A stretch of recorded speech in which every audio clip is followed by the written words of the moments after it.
ফরিদপুরের গল্প চ্যানেলে আপনাকে স্বাগত। এটি হচ্ছে আরামবাগের চিত্র। ফরিদপুর শান্ত ও সবুজে ঘেরা একটি জায়গা হলো আরামবাগ, যা পিকনিক স্পট নয়, একটি মানবিকতার এক উজ্জ্বল উদাহরণ। এখানে রয়েছে সুন্দর একটি মনোরম পরিবেশ। এটি একটি পার্কের মতো, যেখানে পরিবার ও বন্ধুদের নিয়ে সময় কাটানো যায়। শিশুদের জন্য খেলাধুলার ব্যবস্থা আর প্রকৃতির পরিবেশ মনকে শান্ত করে তোলে। অনেকেই এখানে পিকনিক করতে আসে। শহরের কোলাহল থেকে একটু দূরে শান্তিতে ঘুরতে এই জায়গাটি বেশ জনপ্রিয়। এখানে যে এতিম বাচ্চাগুলো পড়াশোনা করে, তারা এখানের অর্থ দিয়েই পড়াশোনা করে।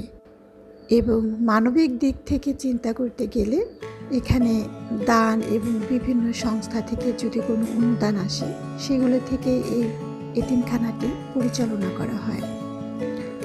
সমাজের অসহায় শিশু বাচ্চাগুলো এখানে পড়াশোনা করে এবং তাদের এখান থেকে যে অর্থটা তারা সংগ্রহ করতে পারে, সেটা দিয়ে তারা প্রতি মাসের খরচটা বহন করে। পাশাপাশি যদি বাহির থেকে কোনো অনুদান আসে, সেটাও তাদের কল্যাণার্থে ব্যবহার করা হয়। তবে জায়গাটি বেশ ভালো।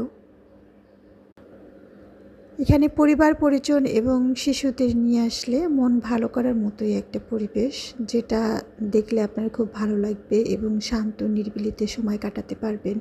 অনেকেই এখানে পিকনিক করতে আসে। পিকনিক স্পটের মতো সব কিছুর ব্যবস্থা রয়েছে এখানে।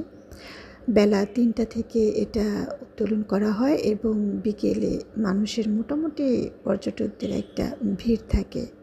পরিশেষে বলা যায়, গাছপালায় ঘেরা অরণ্য এই আরামবাগ এতিমখানা আপনার মনকে শান্ত করে তুলবে এবং ঘুরে আসতে পারেন। ঘুরলে খুব ভালো লাগবে।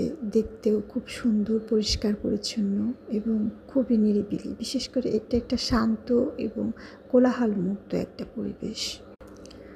সকলের প্রতি রইল শুভকামনা। সকলেই ভালো থাকেন।